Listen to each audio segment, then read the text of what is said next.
ఇప్పుడే జీ5 app download చేయండి. చూడండి మీ ఫేవరెట్ టీవీ షోస్ ఎప్పుడైనా ఎక్కడైనా. ఇప్పుడు మనం ఏం చేయాలో తెలుసా? నేను చెప్తా ఉండు.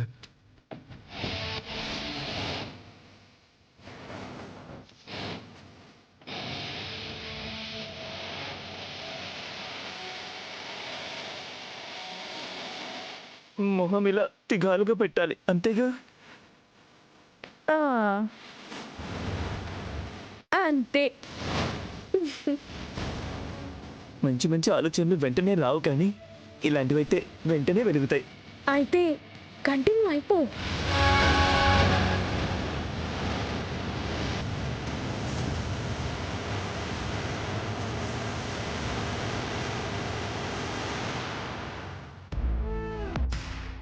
బాధపడుకునే హారిక, అమ్మ ఏదో కోపంలో అలా అనేసిందే.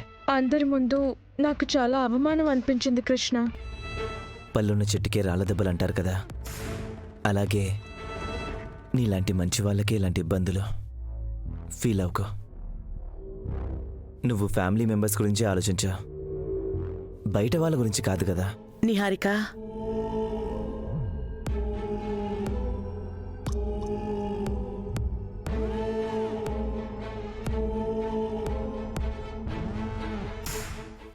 అమ్మా రామ్మా,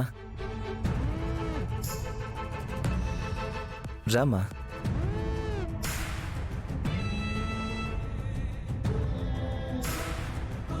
ఇందాక నిన్నన్న మాటల గురించి నేను కూడా ఫీల్ అయ్యాను. అందుకే నీతో మాట్లాడదామని వచ్చాను. నిహారికని నువ్వు అర్థం చేసుకొని తాళాలని తిరిగిస్తావని నాకు తెలుసమ్మా. నీది వెన్నెలాంటి మనసు, తొందరగా కరిగిపోతుంది. అయినా నేనేం తాళాల కోసం ఎదురు చూడడం లేదు అత్తయ్య గారు. ఒక్కసారి వద్దనుకున్న తర్వాత మీరిచ్చినా కూడా నేను తీసుకోను. నీ మనసు గురించి నాకు తెలీదా? ఇంట్లో వాళ్ళని తృప్తి పరచడానికే ఆ డబ్బు ఇచ్చావని నేను అర్థం చేసుకున్నాను. అందరూ నా పిల్లలే, ఎవరి గురించి తప్పుగా మాట్లాడు గాని అవసరం లేకుండా డబ్బివ్వడం అలవాటు చేస్తే లక్ష్మీదేవి మనింటి నుంచి బయటికి పోతుంది. అంతేకాదు, నీ నుంచి తీసుకోవటం అలవాటుగా మారిందంటే రోజూ ఇదే పని మీద ఉంటారు. మనవాళ్లే కదా అని మొహమాటంతో ఇచ్చేస్తాం. తాళాలు నీ దగ్గరుంటే వాళ్ళు నీ నుంచి ఆశ పడుతూనే ఉంటారు. అందుకే నేనొక నిర్ణయం తీసుకున్నాను. ఏంటమ్మా? తాళాలను నీకివ్వను.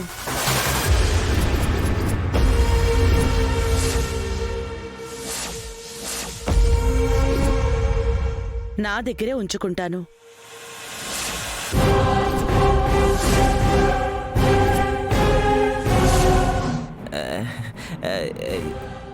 ఏమన్నావమ్మా? తాళాలను నా దగ్గరే భద్రంగా ఉంచుతాను అంటున్నాను. అమ్మా, నువ్వు చెప్పాల్సింది ఈ డైలాగ్ కాదనుకుంటాను. డైలాగ్ ఏంటి కృష్ణ?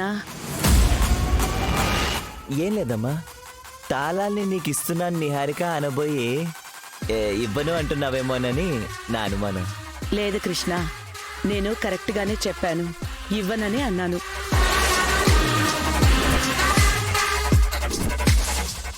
జీ5 యాప్ డౌన్లోడ్ చేసి అన్ని ఎపిసోడ్స్ పూర్తి ఉచితంగా చూడండి.